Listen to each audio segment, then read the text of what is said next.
Hi there. Welcome to Dreamy Histories channel.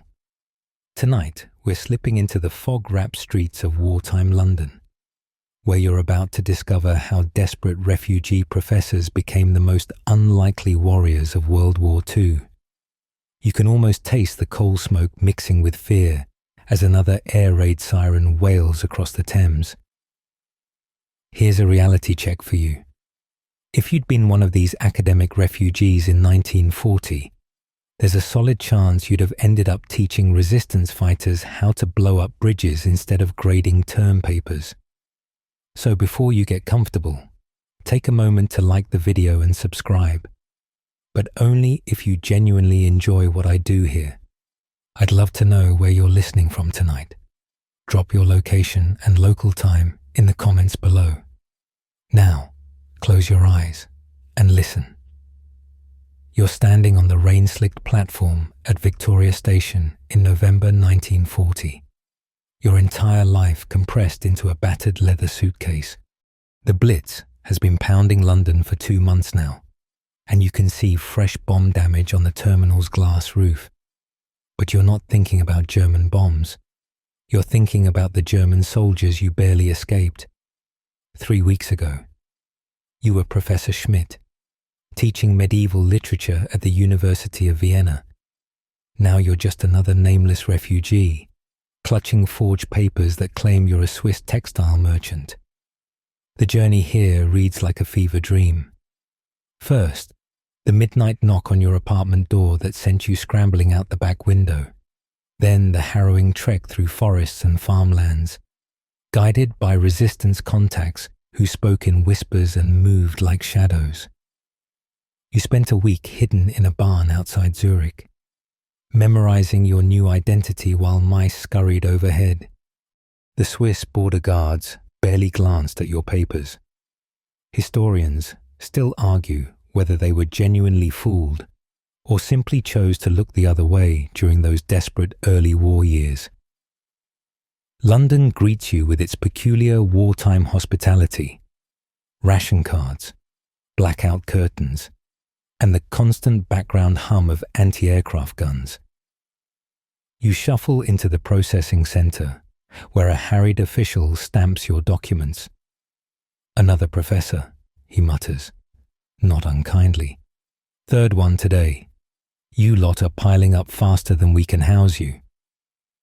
What you don't know, what none of the exhausted academics crowding this drafty hall know, is that Winston Churchill himself has been watching your arrival with keen interest. Just last week, he scrawled a memo that would change everything. These refugee scholars represent an untapped arsenal. Their minds contain weapons Hitler cannot imagine. The mainstream historical fact that often gets overlooked is that by late 1940, over 2,000 university professors had fled Nazi-controlled territories for Britain. But here's the quirky tidbit. Among them was a Sanskrit scholar who'd later joke that he went from translating ancient hymns to teaching commandos how to garrote sentries, using the same rope-knotting techniques described in 3,000-year-old Hindu texts. You're assigned temporary lodging in a cramped Bloomsbury boarding house, where the radiators clang like ghost chains and the tea tastes faintly of copper pipes. Your fellow residents include a Polish physicist who speaks in equations, a Czech historian who hoards newspapers like treasure maps, and an Austrian psychologist who diagnoses everyone's trauma over breakfast. None of you realize you're about to become Churchill's secret weapons. The summons arrives on a Tuesday morning, while you're teaching English grammar to fellow refugees in a church basement. The courier, a young woman with tired eyes and a Whitehall badge, hands you an envelope marked Urgent, Prime Minister's Office. Your hands tremble slightly as you break the seal. Inside, a terse message. Your expertise is required for the war effort. Report to 10 Downing Street, 3 p.m. sharp. You spend the next 4 hours convinced it's either a mistake or a trap. Maybe the Gestapo has somehow reached into London, fabricated official letterhead. But no, when you arrive at Downing Street, the guards check your name against a list and wave you through. You're ushered into a side room where 7 other bewildered academics sit clutching identical envelopes. There's Professor Goldstein, the organic chemist from Prague, whose escape story involves hiding in a coffin. Next to him sits Dr. Petrova, the Russian linguist who supposedly speaks 17 languages, though historians still argue whether she was counting dialects or just exaggerating for effect. Churchill enters like a force of nature, cigar smoke trailing behind him like a battle standard. He doesn't waste time on pleasantries. "Gentleman and lady," he nods to Doctor and Petrova. "You fled the Nazi menace, but I'm not interested in your status as victims. I'm interested in your potential as weapons." The room goes silent, except for the distant thrum of an anti-aircraft battery. Churchill continues, pacing now, his words punctuated by dramatic gestures. "The Germans have tanks and planes and U-boats, but you have something far more dangerous: knowledge, expertise, the ability to think in ways they cannot anticipate." He explains his vision, while you try not to gape. Traditional warfare isn't enough. Britain needs unconventional weapons, and refugee academics are perfectly positioned to provide them. Who better to forge German documents than scholars who've spent decades studying medieval manuscripts? Who better to broadcast propaganda than professors who understand the psychology of the occupied populations? "I'm not asking you to carry guns," Churchill clarifies, perhaps noting Professor Goldstein's obvious alarm. "I'm asking you to weaponize what you already know. Turn your lectures into lessons in sabotage. Transform your research into resistance." The mainstream historical fact is that Churchill's black propaganda operations eventually employed over 500 refugee intellectuals. But here's what the textbooks don't mention. The first recruitment meeting almost ended in disaster when a Hungarian mathematician fainted, convinced he was being asked to build an atomic bomb. Churchill reportedly quipped, "If I wanted that, I'd have recruited Einstein." You're given 48 hours to decide. Back at the boarding house, debates rage through the night. The Polish physicist argues it's their moral duty. We who escaped must fight for those who couldn't. The Austrian psychologist worries about crossing ethical lines. Once we weaponize knowledge, where do we stop? You pace your tiny room, weighing a lifetime of scholarly neutrality against the faces of colleagues who disappeared into camps. The quirky detail that emerges from declassified records: several professors initially refused, then changed their minds after Churchill sent them care packages containing real coffee and chocolate, luxuries impossible to find in wartime London. Dr.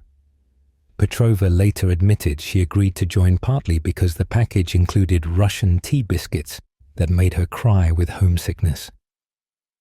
By Thursday afternoon, you're back at Downing Street, signing the Official Secrets Act with a fountain pen that feels heavier than it should. Churchill shakes each recruit's hand personally. "Welcome to the Shadow War," he says. "Your students will be saboteurs. Your syllabi will be survival guides, and your final exams will be conducted behind enemy lines." As you leave, clutching your new security credentials, London's autumn drizzle feels different somehow. You're no longer just a refugee seeking shelter. You're a weapon being forged, and somewhere across the channel, your former colleagues in Nazi-occupied universities have no idea what's coming. You arrive at 64 Baker Street on a grey Monday morning, expecting something dramatic, perhaps guards with machine guns or at least an impressive facade. Instead, you find yourself staring at an unremarkable office building wedged between a ladies' hat shop and a firm selling industrial lubricants. The bronze plaque reads, Inter-Services Research Bureau, which sounds about as thrilling as watching paint dry. You double-check the address Churchill's aide gave you, convinced there's been some mistake. Inside, a receptionist with a practiced smile checks your credentials and directs you to the 3rd floor. The elevator creaks like it hasn't been serviced since the last war. But when those doors open, you step into controlled chaos. Maps cover every wall, Europe dissected and color-coded like a madman's anatomy lesson. People rush past speaking in multiple languages, some carrying files stamped with classifications you've never seen. The air smells of cigarettes, strong tea, and something else, purpose, maybe, or desperation. Colonel Morris Buckmaster finds you gawking in the hallway. He's younger than you expected, with the kind of moustache that belongs on a music hall poster, but his eyes are sharp as broken glass. Professor Schmidt, or should I say, Mr. Swiss textile merchant. He grins at your obvious discomfort. Don't worry, we know who you really are. That's rather the point. He leads you through a maze of offices where typewriters clatter like machine guns. Welcome to the Special Operations Executive, he says, pushing open a conference room door. Churchill calls us his Ministry of Ungentlemanly Warfare, which I suppose makes you our ungentlemanly professors. Inside, your fellow academic recruits sit around a scarred oak table.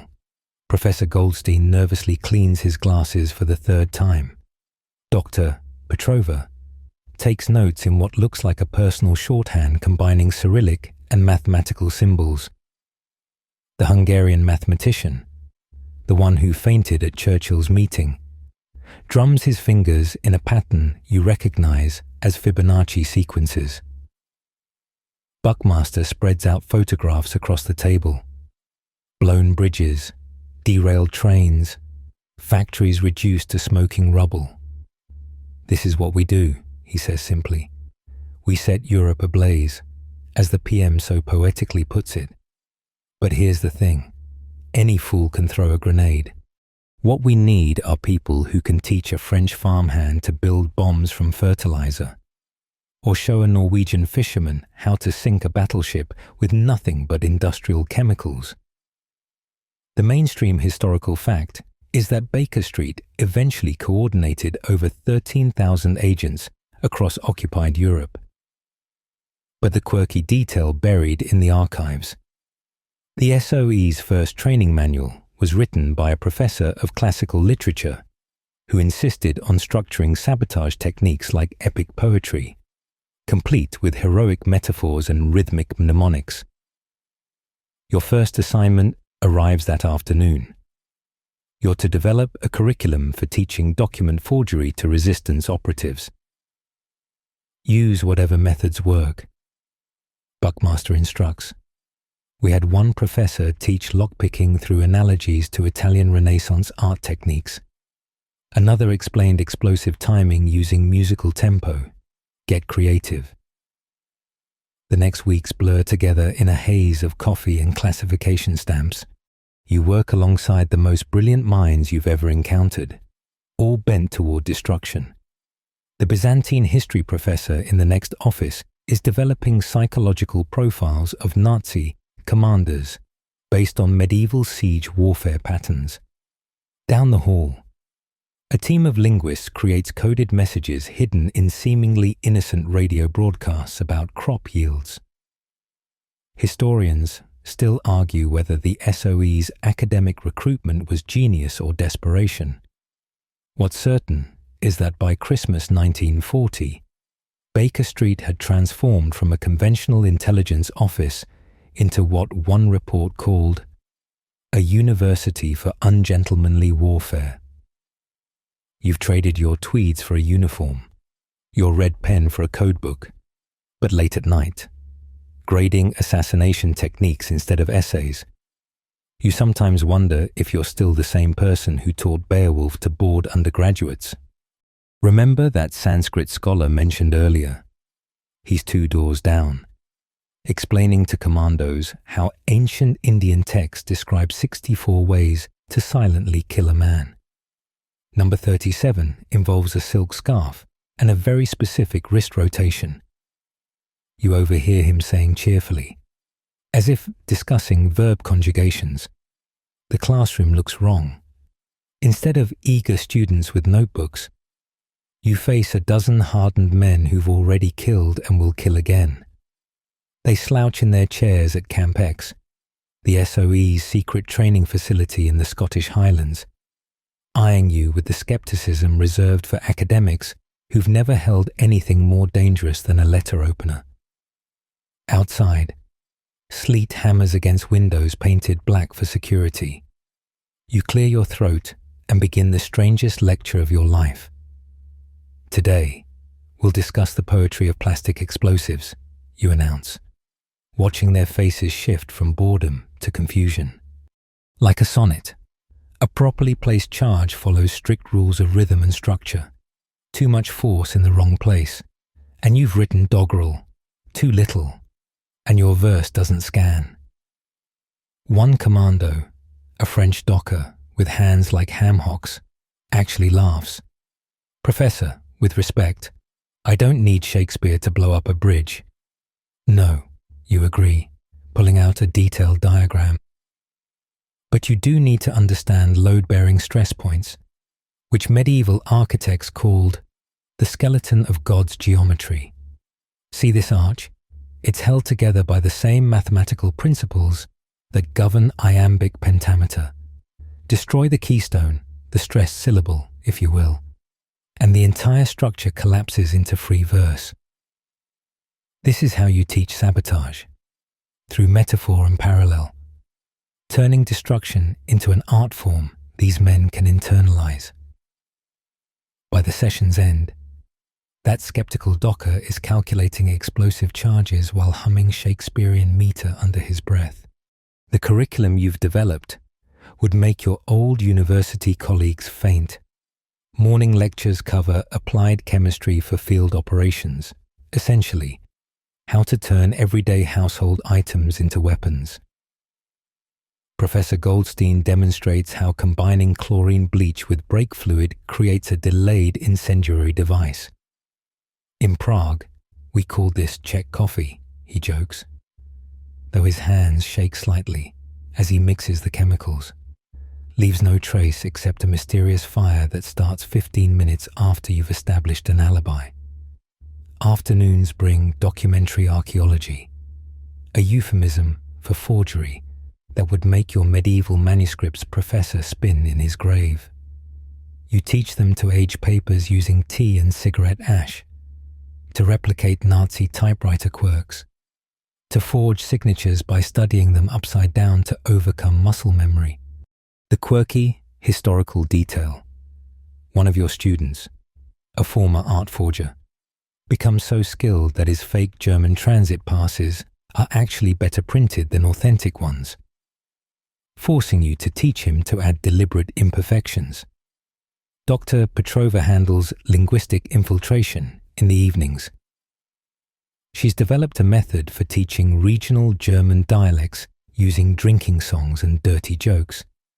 People remember vulgarity better than vocabulary, she explains, making a room full of commandos blush while conjugating anatomically specific verbs. Historians still argue whether her technique was pedagogically sound, but her students' survival rate behind enemy lines was 30% higher than average. The mainstream historical fact often overlooked: the SOE trained over 3,000 agents using academic design curricula, with a graduation rate of 87%. But here's what the official histories don't mention: you also teach them to fail. There's an entire week devoted to catastrophic error recovery, because as you explain while demonstrating how to disarm your own bomb with shaking hands, even Hamlet forgets his lines sometimes.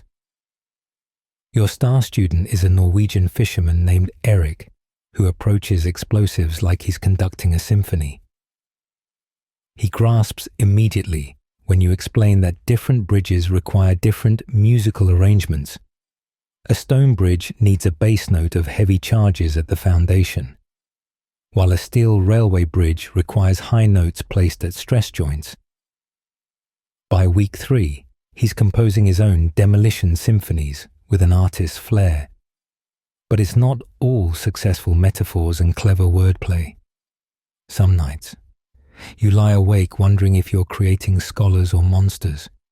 When you teach a man to hide a garrote in a book spine, think of it as an aggressive form of literary criticism. Are you preserving civilization or destroying it? The Austrian psychologist, Professor Weber, develops nightmares about his interrogation resistance course. I'm teaching them to withstand what I myself could never endure. He confesses over whiskey in the instructor's lounge. The forgery workshop occupies a basement room that smells of chemicals and old paper. You've transformed it into what looks like a medieval scriptorium, crossed with a crime scene. Workbenches hold everything from quill pens to microscopes, while the walls display blown-up examples of Nazi documents, birth certificates, travel permits, ration cards, military orders. Each one represents a life saved or lost, depending on your student's skill. Forget everything you know about writing. You tell your latest class, a mixed group of Polish resistance members and British intelligence officers. When you forge a document, you're not creating, you're channeling. You must become the bored bureaucrat in Berlin who signed this paper at 4:47 on a Tuesday afternoon, slightly hungry, thinking about his mistress. You demonstrate on a Wehrmacht movement order, explaining how German clerks hold their pens at precisely 62 degrees, how they form their umlauts with a clockwise motion, how ink pressure varies with the writer's mood. Your expertise comes from 20 years studying medieval manuscripts, where detecting forgeries meant understanding the individual quirks of long-dead monks. Now you're applying the same principles to keep very much alive agents from being shot. The quirky historical detail that makes you smile. One of your students, a classics professor from Warsaw, becomes so absorbed in creating authentic documents that he invents an entire German bureaucrat named Heinrich Müller, complete with a full backstory, signature evolution over time, and even a fictional drinking problem that makes his afternoon signatures slightly shakier. These forgeries become so convincing that the real German administration starts looking for the non-existent Heinrich to promote him. Your linguistic colleagues work nearby, tackling an even stranger challenge. Dr. Petrova has discovered that refugee scholars who speak dead languages, Latin, ancient Greek, Sanskrit, make the best code creators. The Nazis expect codes based on modern languages, she explains while demonstrating a cipher system based on Homeric Greek. But try finding a cryptanalyst in Berlin who remembers their classical education well enough to crack this. The mainstream historical fact. By 1942, SOE forgery operations were producing over 10,000 documents monthly. But here's what the official records barely mention. You're also teaching forgers to embed tiny acts of sabotage in their work. A perfectly forged travel permit might send a Nazi official to the wrong city. A military requisition form might accidentally redirect supplies to partisan-controlled areas. It's death by 1,000 paper cuts, administered by scholars who once spent their days correcting student essays. Professor Goldstein develops a technique using invisible ink made from aspirin and lemon juice, common enough ingredients that won't raise suspicions. He shows the class how to write hidden messages between the lines of love letters, using a formula he derived from restoration work on palimpsests. In Prague, I used this method to reveal texts monks had scraped away, he says, heating a paper until ghost words appear. Now I use it to hide supply drop coordinates in letters about grandmother's health.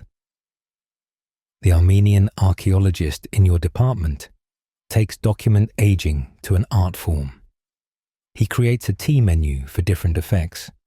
Earl Grey for documents supposedly from Hamburg, something about the bergamot mimicking port city dampness. English breakfast for Berlin, harsh and institutional. Delicate white tea for papers from rural areas. He's even developed a technique using grave dirt to simulate the specific foxing patterns found in documents stored in SS headquarters basements. But your prize student is Maria, a former librarian from Krakow who has an almost supernatural ability to replicate handwriting. She studies signatures like others read poetry, finding rhythm and meaning in every loop and line. Within weeks, she can forge the signature of any German official after seeing it just twice. It's like learning a very short dance, she explains, practicing Heinrich Himmler's signature while humming a waltz. Each person moves their hand to their own music. Late one evening, as you're teaching her to forge concentration camp release papers, documents that will literally mean life or death, she asked quietly, "Do you think the scholars who illuminated manuscripts ever imagined their techniques would be used for this?" You pause, watching her perfectly replicate an SS commandant's signature outside. Air raid sirens begin their nightly wail. They created beauty to preserve civilization. You finally answer, "We create lies to save it." I think they'd understand. Professor Goldstein's laboratory looks like a witch's kitchen designed by a methodical German chemist, which, in a way, it is. Glass beakers bubble with mysterious concoctions while notebooks filled with chemical formulas compete for space with SOE training manuals titled things like A Gentleman's Guide to Ungentlemanly Explosives. The whole room smells of sulfur and bitter almonds, a combination that makes you nervous since you've learned the latter indicates cyanide. Today, we turn household shopping into weapons manufacture. Goldstein announces to his rapt audience of soon-to-be saboteurs. He's wearing his old university teaching robes, now stained with chemicals instead of coffee, giving him the appearance of a particularly dangerous wizard. Everything you need to cripple the Reich can be purchased at your local chemist and grocer. He demonstrates with the enthusiasm of someone who's found their true calling. Sugar and potassium chlorate create an incendiary that burns hot enough to melt steel. Perfect for locomotive engines, he notes cheerfully. Mothballs dissolved in gasoline become a sticky firebomb that adheres to tank treads. Even something as innocent as flour can become deadly when dispersed in the air and ignited. The same principle as coal dust explosions, he explains, but available at every bakery in occupied Europe. The mainstream historical fact: SOE's Special Devices section produced over 4 million explosive and incendiary devices during the war. But here's the delicious detail hidden in the archives. Goldstein's most effective invention was something he called Aunt Marta's fruit preserve, an explosive disguised as jam that could pass any inspection. The recipe was so convincing that one German checkpoint guard actually spread some on his bread. Fortunately, the detonator was packaged separately. Your role in this madness is to help translate Goldstein's chemical genius into teachable lessons. Remember that French docker from the explosives poetry class? He's back. Learning to mix Czech coffee while Goldstein explains reaction rates through cooking metaphors. Think of it like making bread, the professor says. Too much heat too fast, and you burn the crust while leaving the inside raw. With explosives, that means a flash and noise but no real damage. The quirky historical tidbit that still makes you laugh. Goldstein becomes so absorbed in developing new weapons that he accidentally turns his boarding house kitchen into a miniature weapons lab. His landlady, Mrs. Pemberton, discovers him one morning using her best china to mix thermite. Instead of evicting him, she demands he teach her the recipe. For when those Nazi bastards invade, she declares. Within a month, there's a secret network of London landladies learning combat chemistry over afternoon tea. Dr. Weber, the psychologist, collaborates with Goldstein on something even more insidious: psychological chemical warfare. Not gas attacks. Those are crude and imprecise. Instead, they develop compounds that mimic food poisoning, causing temporary but debilitating illness. Imagine, Weber explains with disturbing enthusiasm, an entire German garrison suddenly struck with severe digestive distress before a partisan attack. They're not dead, not even permanently harmed, but they're certainly not fighting effectively. The chemistry gets more creative as the war progresses. Goldstein develops a corrosive that looks and smells like motor oil, but eats through engine blocks in hours. There's an adhesive that seems like ordinary glue until exposed to heat, when it becomes stronger than welding. Most clever of all, a powder that, when added to cement, causes it to crumble after a few months, perfect for sabotaging Nazi construction projects that won't reveal their flaws until long after the saboteurs have vanished. But it's not all successful formulas and elegant solutions. You're present for Goldstein's worst failure, an attempted invisible explosive that instead produces bright purple smoke visible for miles. The test range looks like a bizarre art installation, and the commando trainees can't stop laughing. Goldstein takes it in stride, immediately redesigning it as a distraction device. In science, as in sabotage, he philosophizes, failure is just success wearing a disguise. One evening, while helping Goldstein document his formulas for field use, you find him staring at a photograph, his old chemistry class at Charles University in Prague. Half the faces have been crossed out in black ink. They wanted me to create medicines, he says quietly. New ways to heal. Instead, I teach destruction. You remind him that his inventions have saved thousands of resistance fighters, but he just returns to his beakers, mixing death with the same precise movements he once used to search for cures. The BBC broadcasting house has been transformed into something from a novel. Behind doors marked agricultural programming and children's hour. Dr. Petrova and her team of linguistic saboteurs craft messages designed to burrow into Nazi minds like psychological termites. You're assigned to help them, though your medieval literature background seems laughably inadequate for warfare conducted through radio waves. Words are weapons, Petrova explains.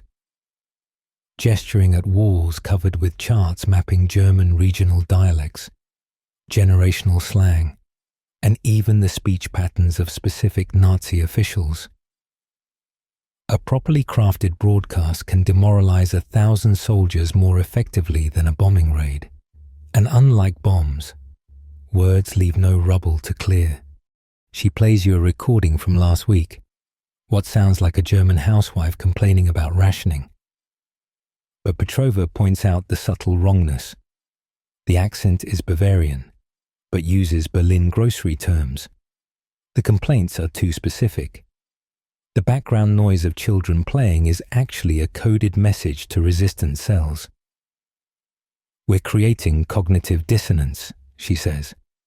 Germans hearing this know something's wrong but can't quite identify what. It makes them doubt everything they hear, even legitimate Nazi broadcasts. The mainstream historical fact: the BBC's European service reached an estimated 15 million listeners in occupied territories by 1943. But here's the quirky detail buried in transmission logs. One of the most effective propaganda voices was a refugee professor of Old Norse who performed as Corporal Wilhelm, a fictional German soldier broadcasting complaints about military life.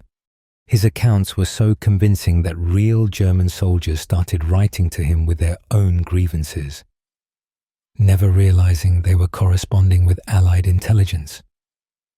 Your contribution comes from an unexpected source. Medieval morality plays. Those heavy-handed allegories you once mocked for their lack of subtlety turn out to be perfect for radio propaganda.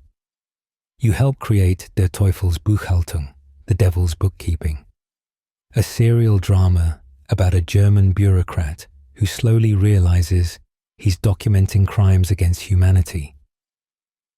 Each episode ends with the protagonist discovering another accounting error that's actually a Nazi atrocity, all wrapped in language so bureaucratically banal that it slips past German censors who think it's actually supporting their obsession with record-keeping.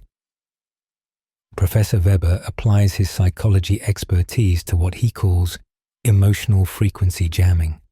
He studies captured German letters home, analyzing the specific fears and hopes of different military units. Then he crafts broadcasts targeting those exact pressure points. For submarine crews, it's claustrophobia and the fear of drowning. For Eastern Front soldiers, it's the Russian winter and the possibility their families are starving while they fight. We're not lying, Weber insists. Though you detect some defensiveness, we're simply amplifying truths they're already trying not to think about. The Armenian archaeologist discovers his talent for audio forgery, creating fake German military broadcasts that sound so authentic, they're sometimes picked up and repeated by actual Nazi stations. His masterpiece is a series of conflicting orders that send an entire panzer division driving in circles for 2 days. I spent years piecing together ancient civilizations from fragments, he explains. Now I create false fragments for modern armies to misinterpret. Historians still argue whether these operations constituted legitimate psychological warfare or crossed ethical boundaries. What's certain is their effectiveness. By 1944, German soldiers were forbidden to listen to radios alone, requiring ideological supervision for all broadcasts. The quirky detail that doesn't make it into official histories: Petrova's team becomes so good at impersonating Germans that they accidentally create a hit song. Lili Marleen, performed by one of their fake German singers, becomes so popular with actual German troops that the Nazis have to officially adopt it to prevent soldiers from tuning into BBC broadcasts to hear it. Late one night, you're working on a script when air raid sirens split the air. Instead of heading to shelters, Petrova's team rushes to the microphones. Nothing undermines Nazi propaganda like broadcasting through their own bombing raids.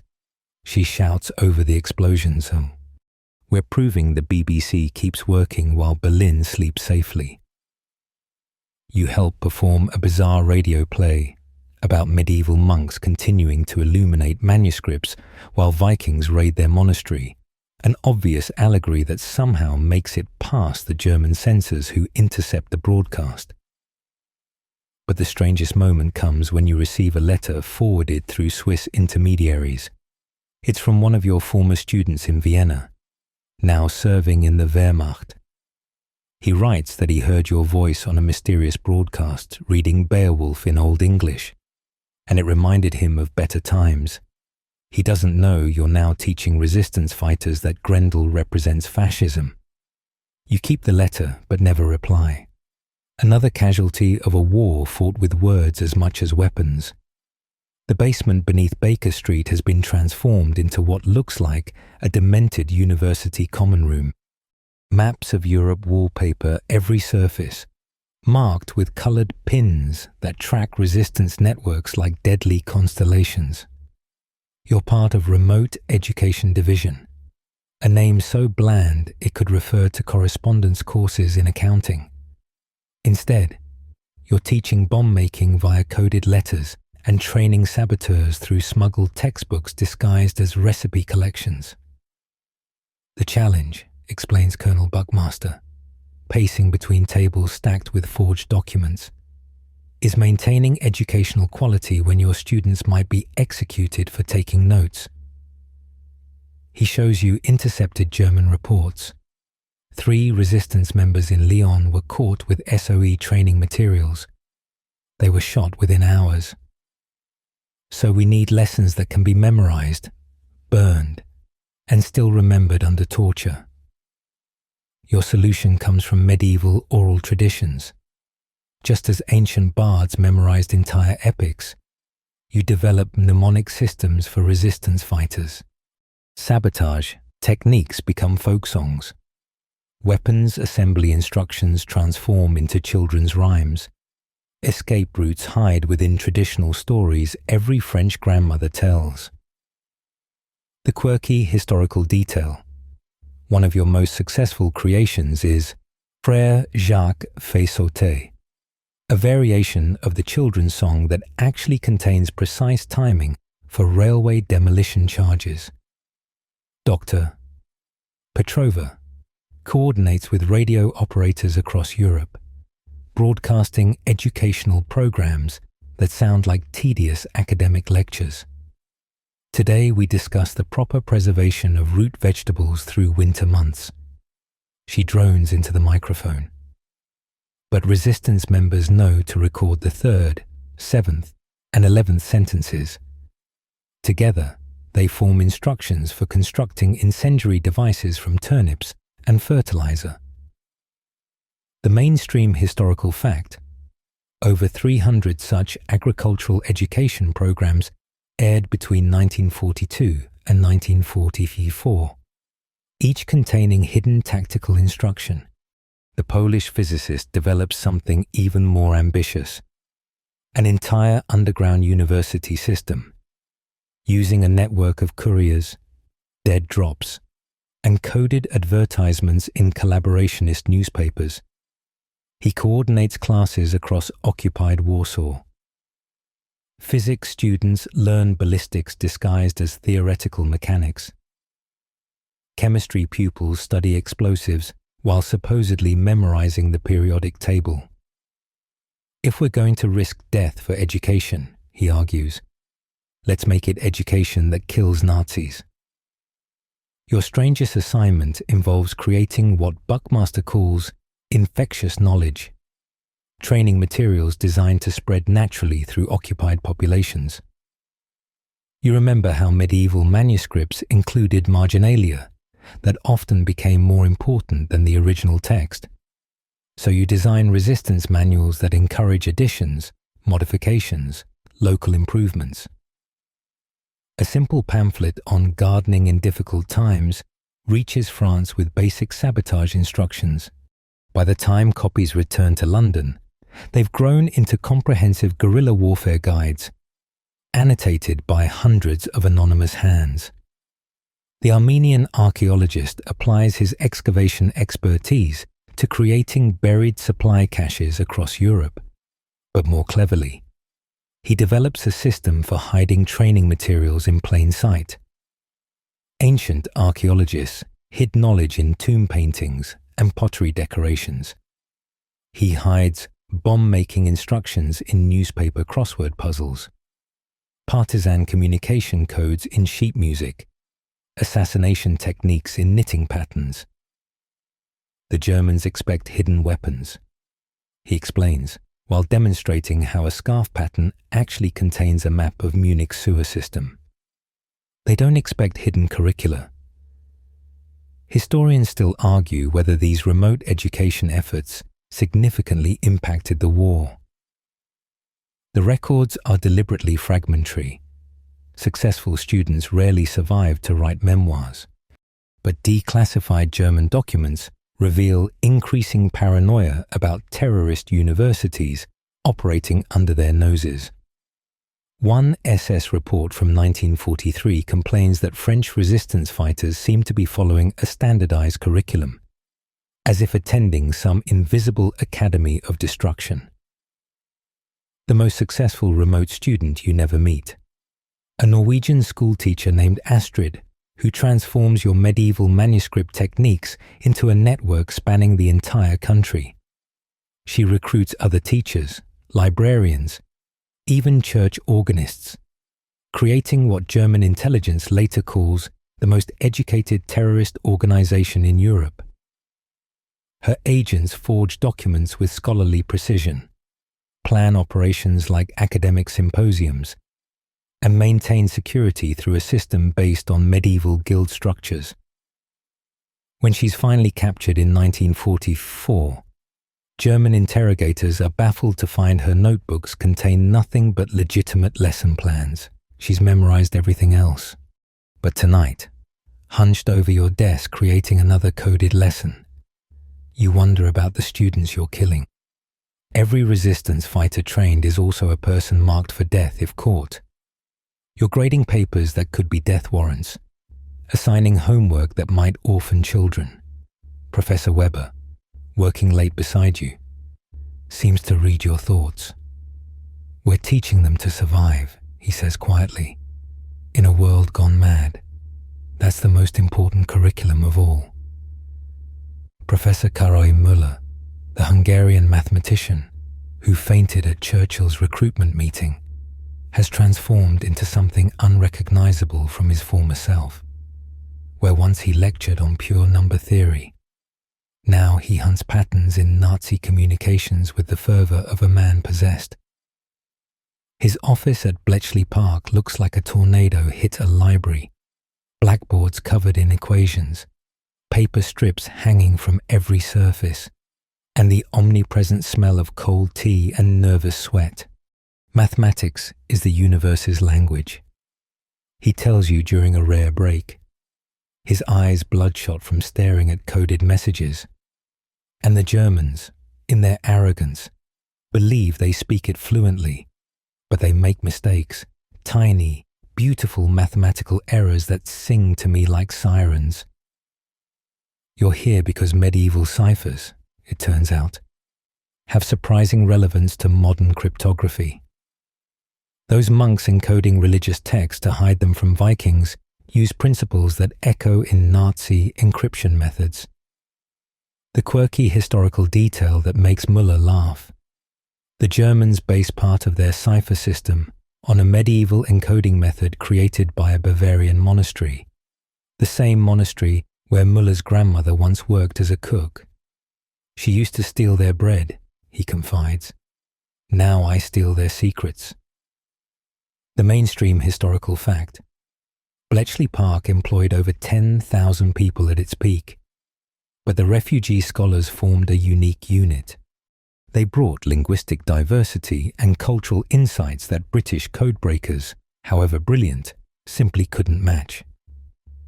When Müller identifies a pattern in German naval codes, it's because he recognizes it as a variation of a Hungarian card game he played as a child, something no British mathematician would have spotted.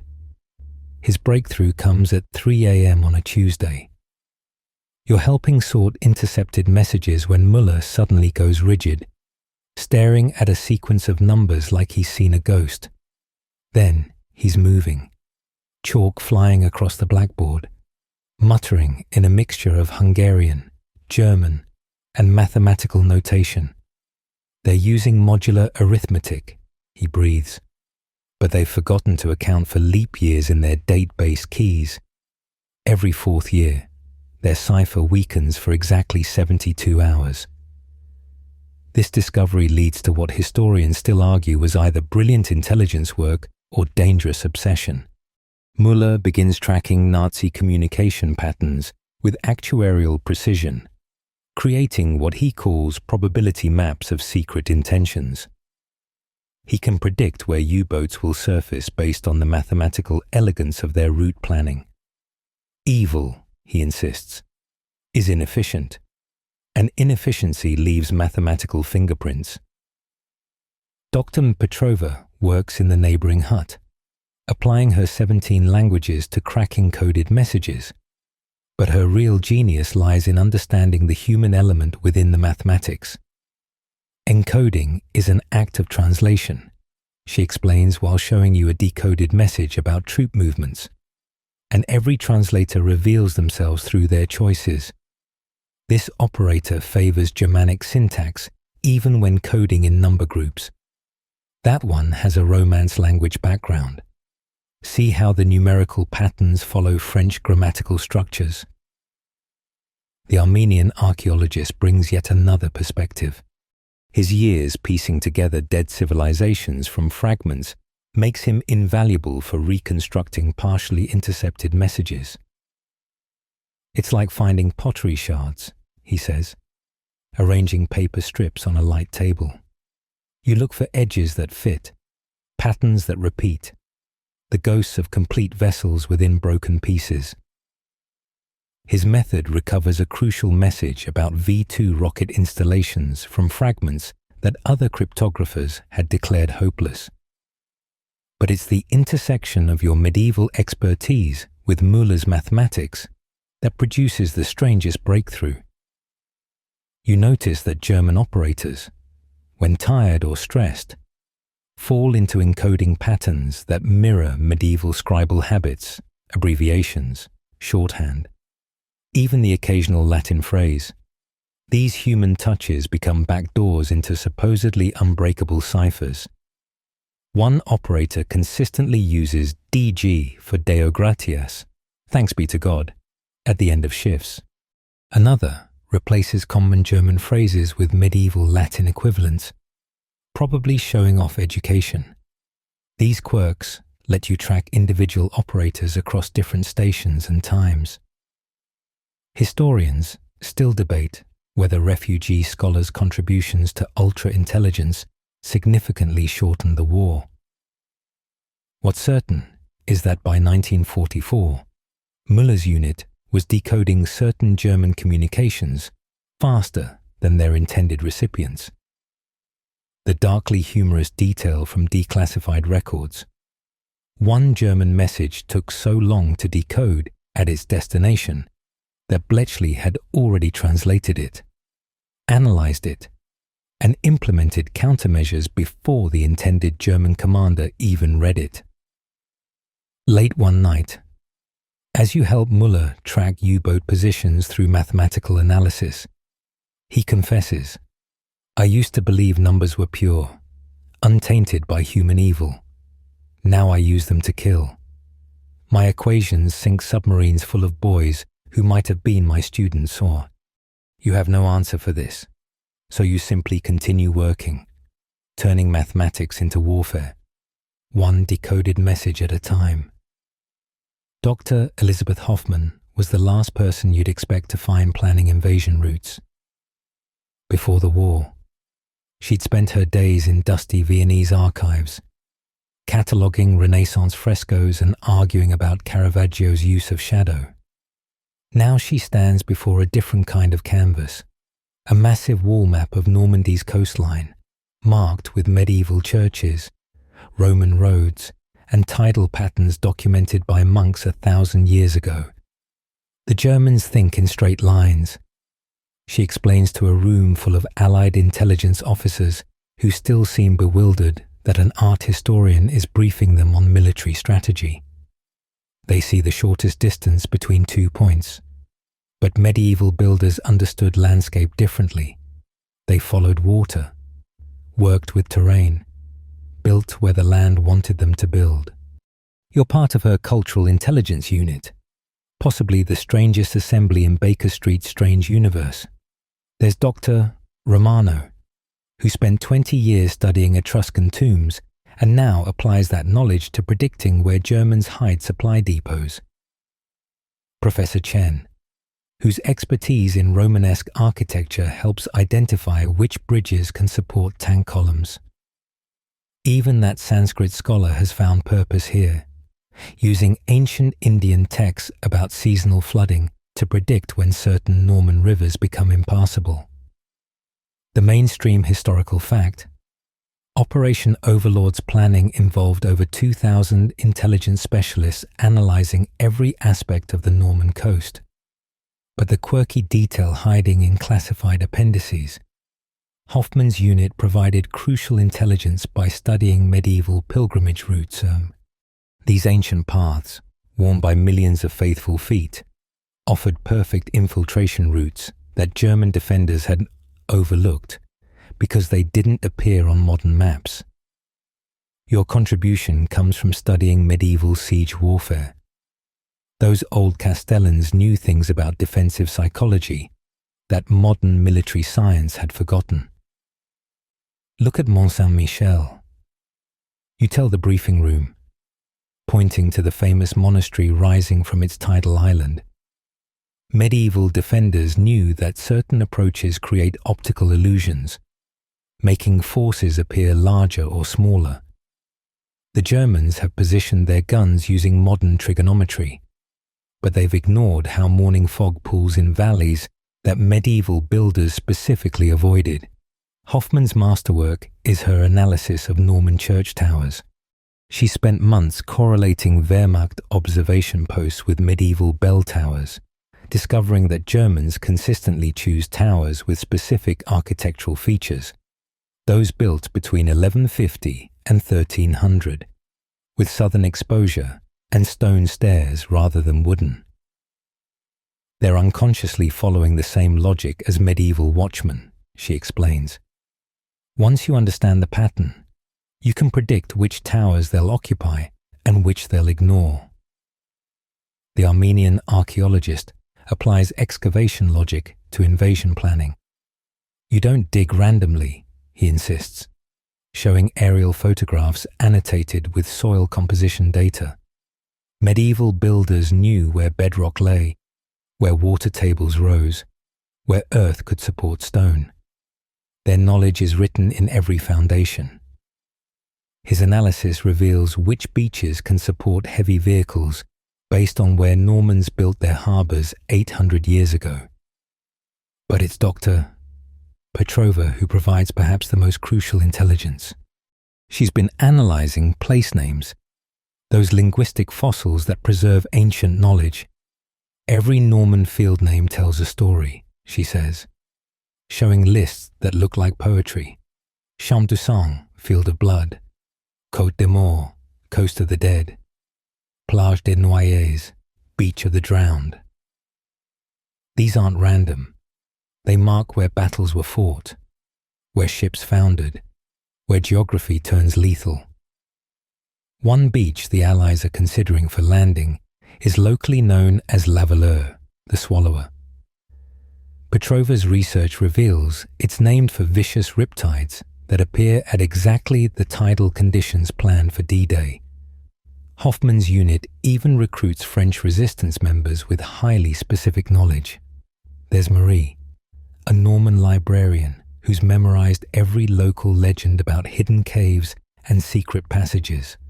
Jacques, a stonemason whose family has repaired the same churches for 300 years, knows which medieval crypts connect, which towers have hidden rooms, which walls are actually hollow.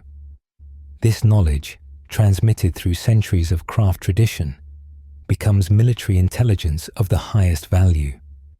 Historians still argue whether cultural intelligence significantly influenced D-Day's success. But declassified records show that Hoffman's prediction accuracy was astounding. She correctly identified 89% of German defensive positions based solely on medieval construction patterns.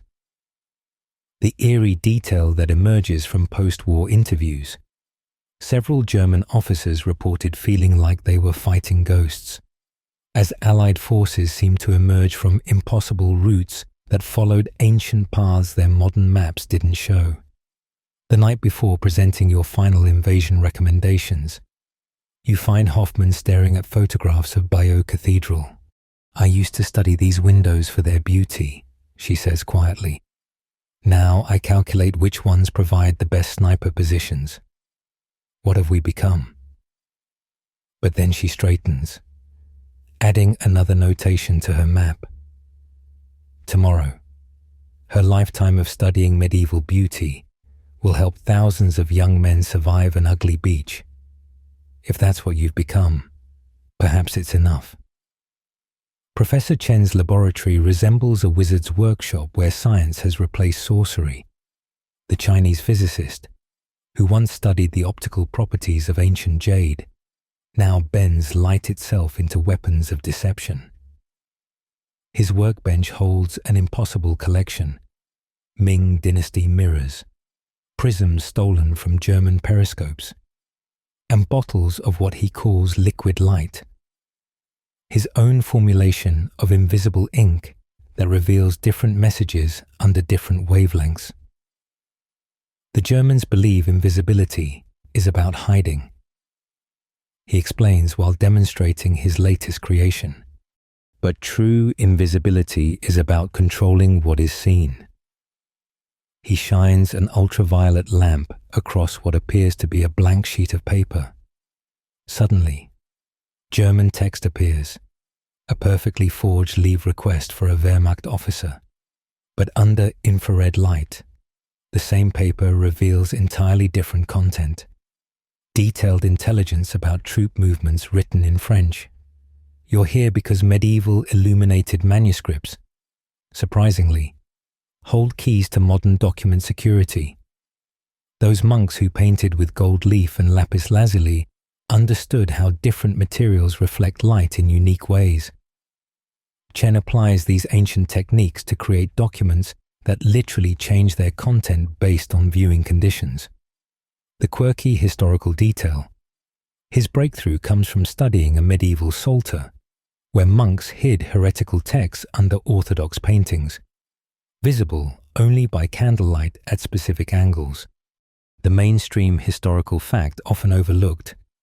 SOE's technical section produced over 200,000 special ink formulations during the war. But Chen's innovations go far beyond simple, invisible writing. He develops ink that appears normal for exactly 72 hours before fading, perfect for temporary travel documents. Another formula remains invisible until exposed to the exact body temperature of a stressed human, revealing escape routes only when the reader truly needs them. Dr. Romano contributes his own expertise in ancient materials.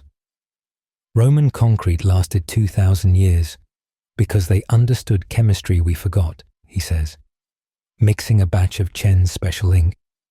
Medieval alchemists were wrong about turning lead to gold, but they discovered dozens of chemical reactions we can weaponize. Together, they create paper that burns at precisely 451 degrees Fahrenheit, hot enough to destroy evidence when held over a candle, cool enough to survive normal handling. The most ingenious invention emerges from Chen's study of Chinese shadow puppets, combined with your knowledge of medieval cathedral windows. He creates what he calls projection documents, papers that look like innocent personal letters but, when held before a light source at the correct angle, project maps and intelligence onto nearby walls. Resistance members can carry love letters through checkpoints that secretly contain entire building blueprints in their watermarks. Professor Weber provides the psychological framework for these innovations. A suspicious document draws scrutiny, he explains, but a boring document becomes invisible through disinterest. So Chen develops inks that make exciting intelligence read like agricultural reports to casual inspection. Only under his special lights do the crop yields transform into ammunition counts, the rainfall data into patrol schedules. The Armenian archaeologist, ever practical, tests these innovations under field conditions. He takes Chen's invisible inks into London's worst weather, subjects them to coffee spills and teardrops, even has his landlady accidentally wash them. In the field, he reports, your brilliant chemistry meets stupid reality. This leads to Chen's development of what he calls peasant-proof ink, formulations that survive the chaotic mishandling of actual wartime use. But Chen's masterpiece is something he calls evolutionary documents. Based on how medieval manuscripts changed through centuries of copying, he creates papers that alter their own content over time. A German identification card slowly develops inconsistencies that make it invalid, but so gradually that the holder never notices. A set of military orders subtly shift their meaning over days, sending units to wrong coordinates through what appears to be natural degradation. Historians still argue whether Chen's innovations significantly impacted intelligence operations. What's certain is that German counterintelligence became increasingly paranoid about documents, eventually requiring triple authentication for even routine paperwork. The absurd detail from captured German files. One SS unit spent 3 months investigating why their documents kept changing, never realizing they'd been issued Chen's evolutionary papers that were designed to drive them insane. Late one evening, as you help Chen test another batch of light-sensitive ink, he shares his deeper motivation. "My grandfather was a court calligrapher," he says. "He believed written words contained souls. The Japanese burned his library. 10,000 souls in smoke." He pauses. "Watching your test document reveal its hidden message under ultraviolet light. Now I create documents with split souls. One face for enemies, another for friends. Grandfather would find that poetic." You think he's right. In this basement laboratory, an exiled physicist honors ancestral calligraphers by turning light itself into a weapon against fascism. If that's not poetry, you don't know what is.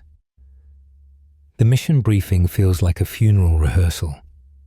You stand before a room of your former students, resistance fighters you've trained, agents you've equipped with knowledge, knowing that statistics suggest 1 in 3 won't survive their next operation. Colonel Buckmaster reads casualty reports with clinical detachment, but you see him pause at certain names. Professor Goldstein stares at his hands when Eric, the Norwegian fisherman who composed Demolition Symphonies, is listed as captured outside Trondheim. "The Germans have adapted," Buckmaster explains, pointing to intercepted intelligence. "They're developing countermeasures to our training methods. We need to evolve or lose more people." The room fills with uncomfortable silence. Everyone knows lose more people means former students tortured in Gestapo cellars. Brilliant minds reduced to statistics in files marked presumed deceased. The first catastrophic failure comes from overconfidence in Chen's invisible inks. A French cell carries documents treated with his temperature-sensitive formula through a checkpoint during an unexpected heat wave. The ink activates prematurely, revealing resistance plans to a bored German corporal who suddenly finds himself reading detailed sabotage instructions instead of grain inventory. 17 people die in the subsequent raids. Chen locks himself in his laboratory for 3 days, emerging with heat-resistant variants. But the damage is done, Doctor. Petrova takes the next blow personally. Her star radio operator, broadcasting as Corporal Wilhelm, makes a linguistic slip, using a Yiddish grammatical construction while supposedly being a good Bavarian soldier. German direction finders triangulate his position within hours. When they raid the station, they find him still broadcasting, trying to warn other operators even as boots thunder up the stairs. The mainstream historical fact: German radio detection improved by 300% between 1942 and 1944.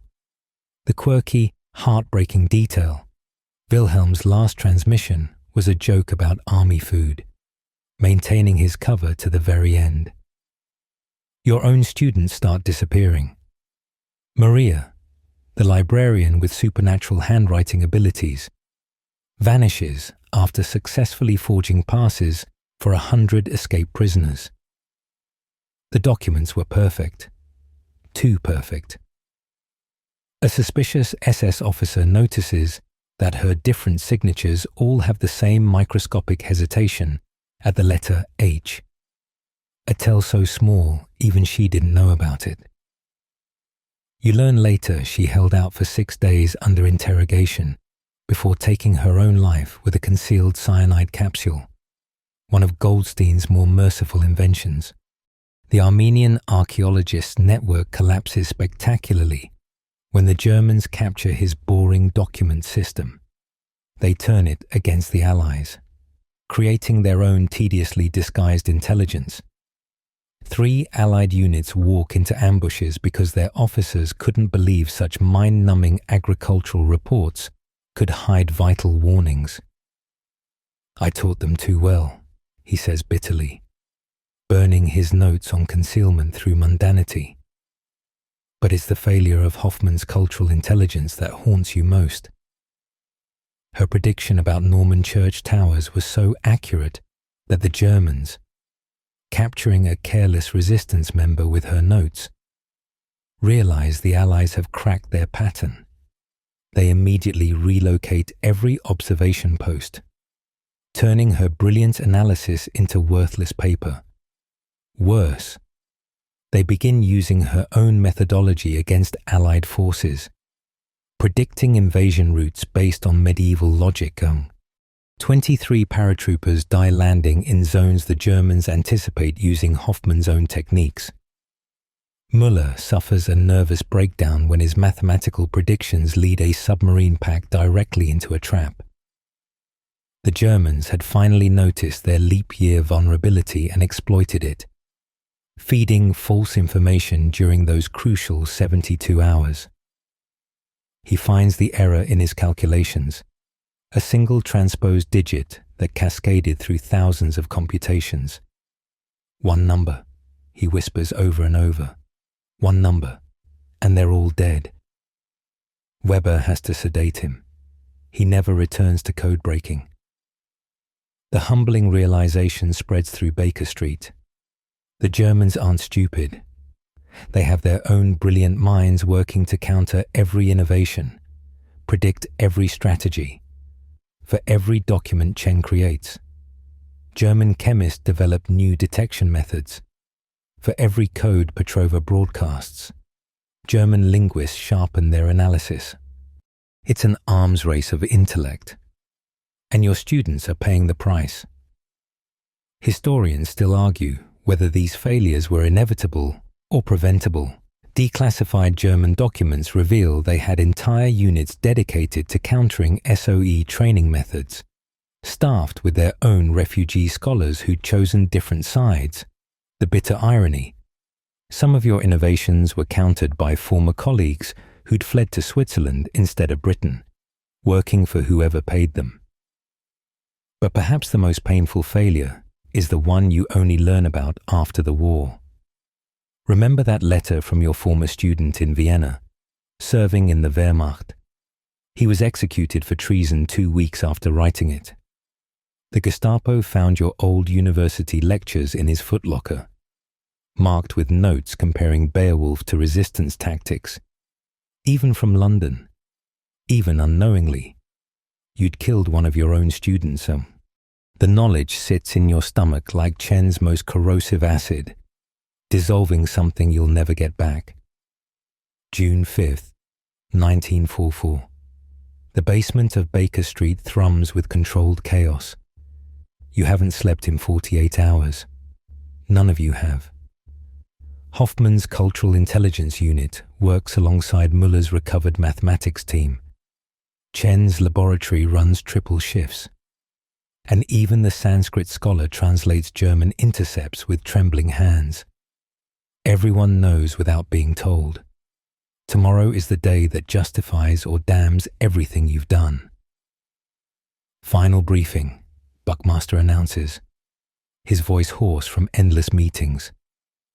The walls display the culmination of 4 years' work. Hoffman's medieval maps overlaid with modern German positions. Chen's specially treated documents ready for distribution. Petrova's linguistic sabotage broadcast queued for transmission. Your students, the ones still alive, are already in position across northern France, waiting for the signal to activate everything you've taught them. The quirky historical detail that still amazes: the opening signal for French resistance operations is a line from Verlaine's poetry, broadcast by the BBC. But Dr. Petrova has embedded secondary codes within the announcement, using tonal variations that German monitors can't detect, but trained ears recognize. When the announcer says, "Wound my heart with monotonous languor," resistance cells hear 17 different instructions hidden in the pronunciation. Your role in the final hours is teaching one last class, this time to Allied commandos who will coordinate with resistance forces. These aren't your usual students. They're hardened soldiers who've already seen combat. Yet they listen intently as you explain how medieval feast days determine which French villages will shelter them. Ancient Catholic rivalries run deep.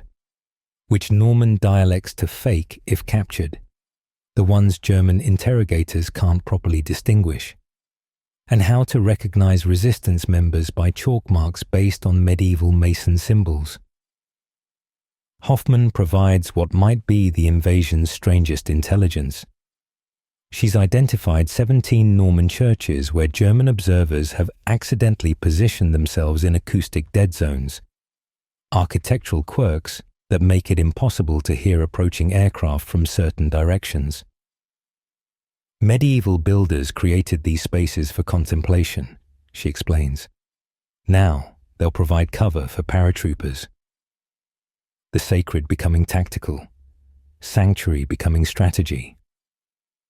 The mainstream historical fact: over 1,000 SOE-trained agents were active in France on D-Day.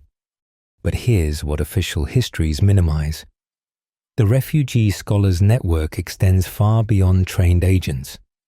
Every forged document, every coded broadcast, every piece of cultural intelligence represents hundreds of ordinary French citizens who risked their lives to gather and transmit information. Chen's invisible inks carry messages from school teachers. Hoffman's architectural insights come from parish priests. Your medieval knowledge flows through librarians and local historians who've become saboteurs. Professor Goldstein coordinates his chemical resistance for maximum impact. Railroad workers across France carry his disguised explosives, timed to detonate simultaneously and paralyze German reinforcement routes. 4 years ago, I was mixing compounds to study molecular bonds, he says, checking his calculations one final time. Tonight, those same compounds will tear apart every major railway junction in Normandy. His hands shake slightly, not from fear, but from exhaustion and the weight of transformation. At midnight, Petrova begins her final pre-invasion broadcast, hidden in what sounds like a cooking program about Norman cuisine.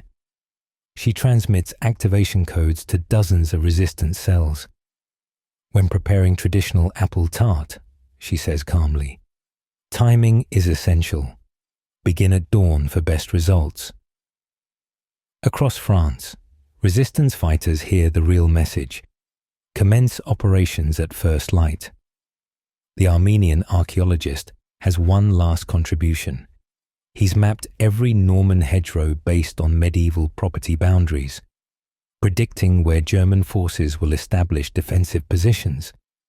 These ancient earth walls, built over centuries of agricultural tradition, will become the invasion's bloodiest battlegrounds. But forewarned by his analysis, Allied forces know which hedgerows have gaps, which conceal old roads, which can be outflanked using paths worn by 800 years of farmers.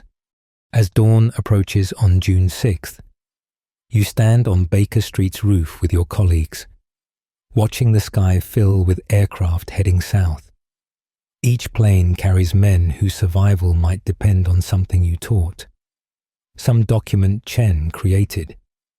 Some intelligence Hoffman gleaned from a medieval manuscript. The sound is overwhelming. Thousands of engines creating a roar that vibrates through your chest. Historians still argue whether the refugee scholars' contributions significantly impacted D-Day's success. What's certain is that German after-action reports express bewilderment at Allied forces' impossible knowledge of local terrain, their supernatural ability to appear from unexpected directions, their possession of documents so perfectly forged that German officers unknowingly followed false orders for hours. One captured German general later wrote, "It was as if the very stones of Normandy had turned against us." Weber stands beside you on the roof, tears streaming down his face. "We did this," he whispers. "Professors and librarians and museum curators, we helped make this possible." You nod, unable to speak. Somewhere over the channel, your students are dropping into occupied France, carrying 4 years of transformed knowledge into the most important battle of the war. You've done what Churchill asked, weaponized your minds against fascism. Now all you can do is wait and hope that knowledge proves stronger than steel. The liberation of Paris brings an unexpected assignment. You're no longer teaching sabotage from London basements. You're in France, helping establish underground universities in newly freed territories. The Germans might be retreating, but they're leaving behind a population starved for education after years of intellectual occupation. Your refugee colleagues scatter across liberated Europe, carrying knowledge back to lands that tried to kill them. In a bombed-out lycée near Caen, you find Professor Goldstein teaching chemistry to French students using the same techniques he developed for explosives training. Sugar and potassium chlorate, he explains. But now he's demonstrating rapid crystallization for legitimate chemistry students, not bomb making. The transformation is surreal. Death formulas becoming life lessons. Destruction reverting to construction. Though when one student asks about practical applications, Goldstein pauses. "Let's hope you never need that knowledge," he says quietly. Dr. Petrova establishes a translation center in Bayeux, teaching former resistance radio operators to become interpreters for the Allied advance. Her linguistic weapons now build bridges between liberating armies and liberated civilians. The quirky historical detail. She discovers that many resistance members developed their own hybrid languages during occupation, mixing German technical terms with French slang and English code words. She documents these languages of liberation before they vanish, recognizing them as unique historical artifacts. The underground university in Rouen operates from a cathedral crypt that survived the bombing. Your medieval expertise finally returns to its original purpose, though colored by 4 years of weaponization. When you lecture on Gothic architecture, you can't help noting which towers provide optimal observation posts. Discussing medieval trade routes, you unconsciously identify perfect smuggling paths. Your students, many of them former resistance fighters, understand these dual meanings. They take notes on both beauty and strategy, preparing for a world where such knowledge might matter again. Hoffman coordinates something unprecedented, using the same networks that transmitted sabotage instructions to now spread educational materials. Hidden supply caches that once held explosives now contain textbooks. Dead drop locations transform into informal libraries. The Resistance's secret courier routes carry scholarship applications instead of assassination orders. "We built an infrastructure of secrets," she explains. "Now we're converting it to an infrastructure of learning." The mainstream historical fact. over 100,000 French students had their education disrupted by the occupation. But here's the touching detail hidden in regional archives. Many resistance fighters can't stop using their training. A former saboteur teaching mathematics automatically encodes his equations. A document forger helping restore destroyed academic records can't resist adding invisible watermarks. Old habits of secrecy die hard, creating the most secure university records in history. Chen arrives from London with a special project. He's developed new inks, not for espionage, but for recreating destroyed manuscripts and documents. Libraries across France lost irreplaceable text to German confiscation or Allied bombing. Using his light-sensitive formulas, Chen helps create copies that reveal different scholarly annotations under various wavelengths, cramming multiple interpretations into single documents. Medieval manuscripts once again have glosses and marginalia, though now written in revolutionary ink. The Armenian archaeologist takes his expertise full circle, leading excavations of resistance sites before evidence disappears. Those buried supply caches, hidden training camps, secret meeting places, they're already becoming archaeology. He documents them with the same precision once applied to Roman ruins, creating a material record of intellectual resistance. At one site, he unearths a cache of your training manuals, waterlogged but legible. Future scholars will study these, he says, trying to understand how professors became warriors. But the most poignant moments come from unexpected reunions. Marie, the forger you thought dead, appears at the Sorbonne's provisional campus. She survived the Gestapo through a clerical error.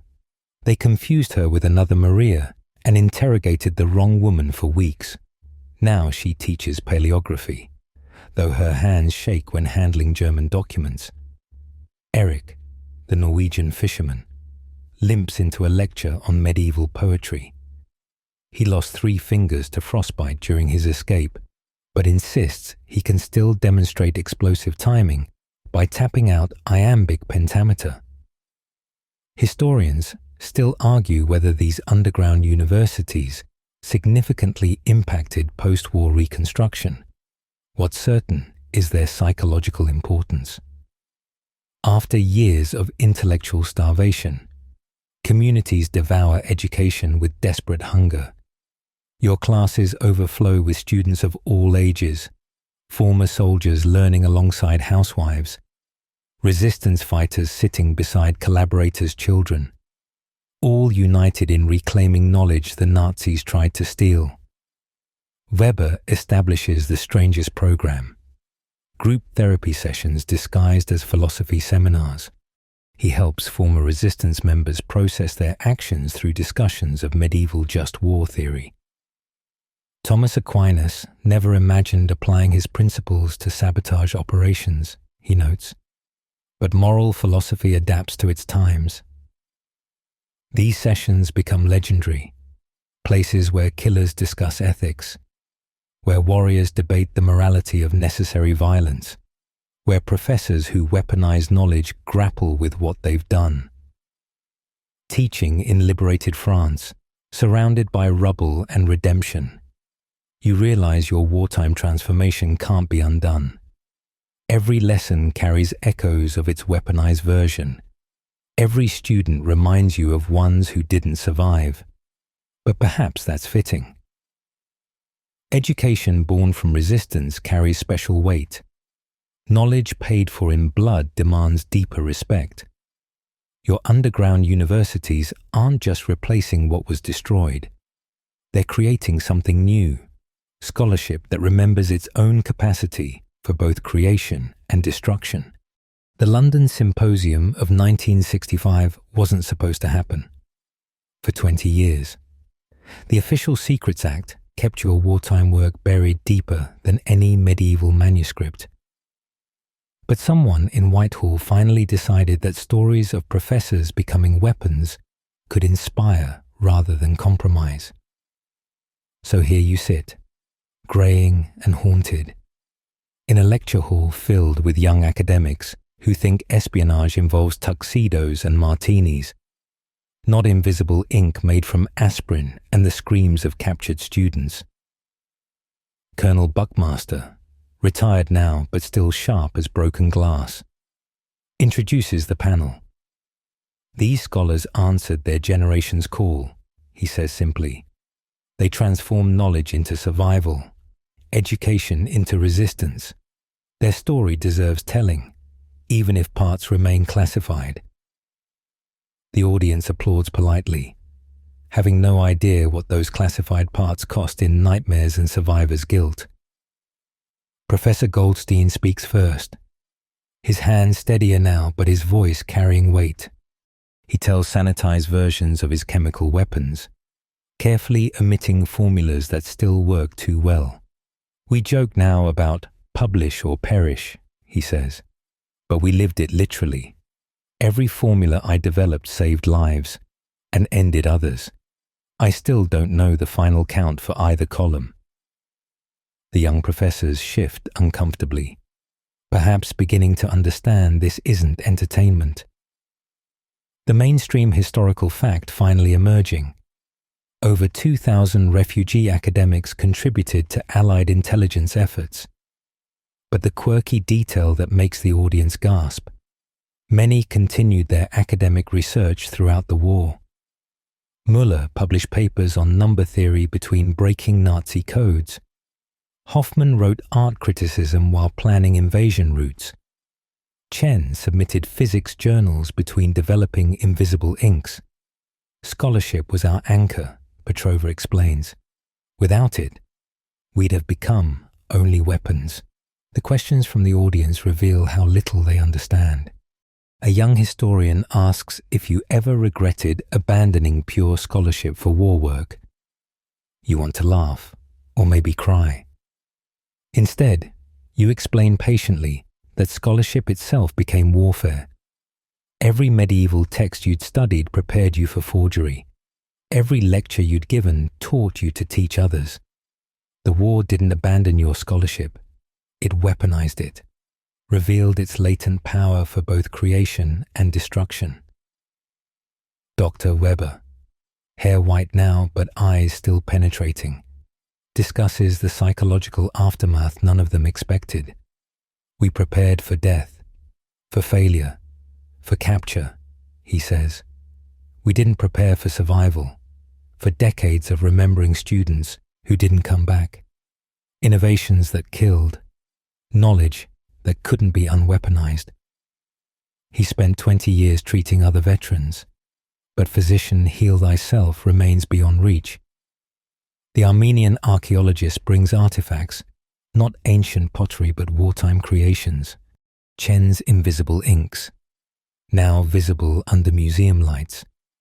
Your forged documents, displayed like medieval manuscripts. Hoffman's annotated maps, invasion routes traced over pilgrimage paths. These belong in history now, he says, though I sometimes wonder if we're archaeologists or grave robbers, exhibiting tools that killed. Someone asks about your proudest achievements. The panel exchanges glances. How do you measure pride in weaponized knowledge? Hoffman finally answers. 17 resistance fighters survived because I identified an acoustic dead zone in a Norman church, but 300 Germans died because I predicted their defensive positions. Pride is complicated when your scholarship has a body count. The declassified files reveal staggering numbers. Your collective work contributed to saving thousands of Allied lives, liberating millions under occupation. But the ledger's other column lists failures, captures, executions, students whose names you whisper in nightmares. Historians still argue whether refugee scholars significantly impacted the war's outcome. You want to grab these historians, make them understand that significance isn't measured in statistics, but in faces that age in your memory while staying forever young. As the symposium ends, a young professor approaches. She's writing about medieval manuscripts and mentions your pre-war work. "I've read your papers on paleographic analysis," she says eagerly. "Did your wartime experience influence your post-war scholarship?" You almost laugh. Every word you've written since 1945 carries invisible ink. Every lecture hides codes for observant students.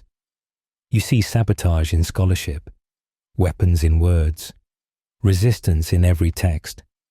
But you simply nod, telling her about continuities between medieval and modern forgery, about how ancient techniques serve contemporary needs. She takes notes industriously, missing the deeper lesson. Knowledge is never neutral. Education always contains power, to build or destroy, to liberate or oppress. You and your colleagues learned this through necessity, transforming scholarly tools into literal weapons. The question isn't whether education should be weaponized, it's recognizing it always carries that potential.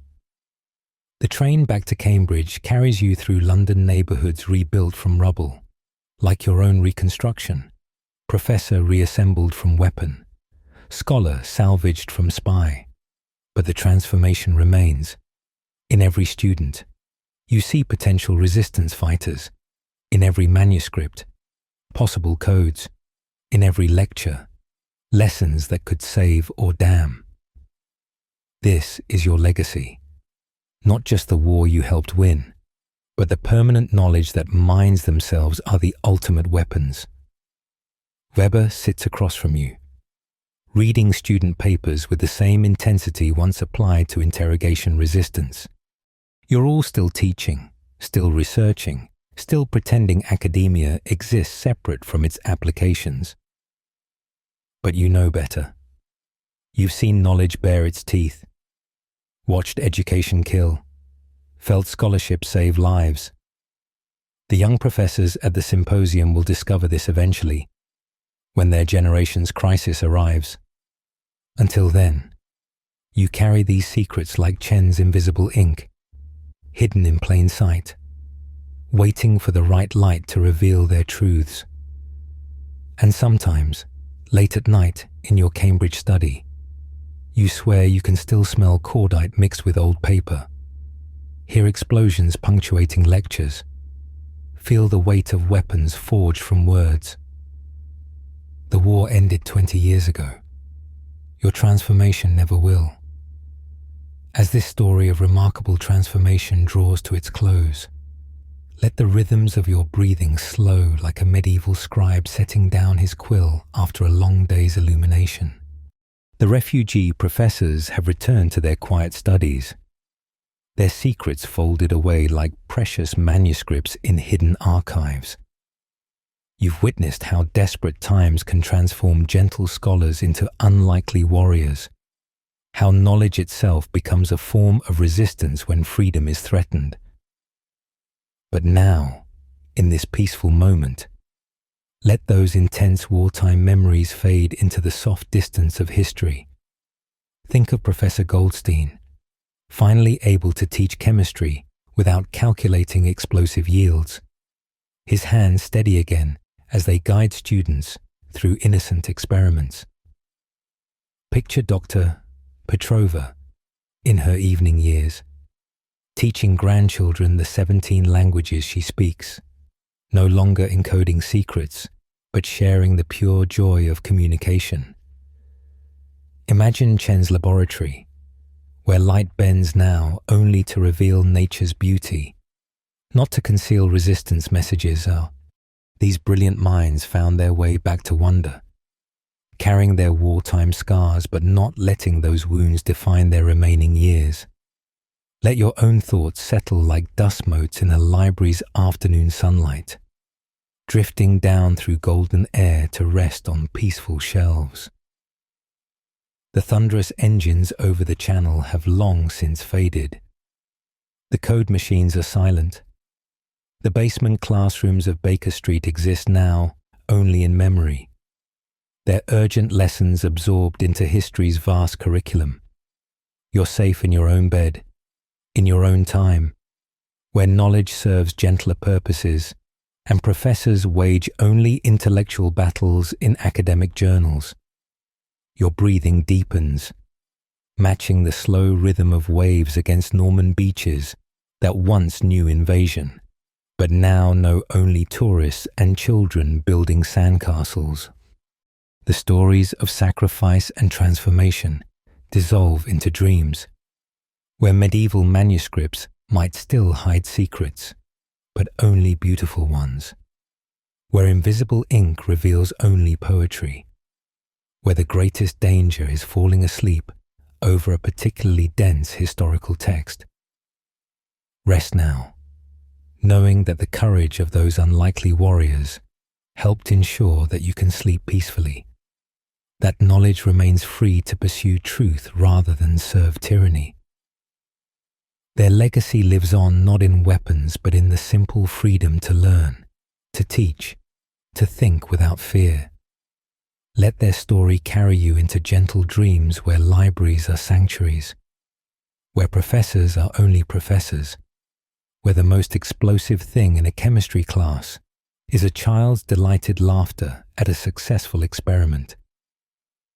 Sleep well, wrapped in the peace they help to win, and may your dreams be filled with nothing more dangerous than the rustle of turning pages and the whispered excitement of new discoveries. Sweet dreams.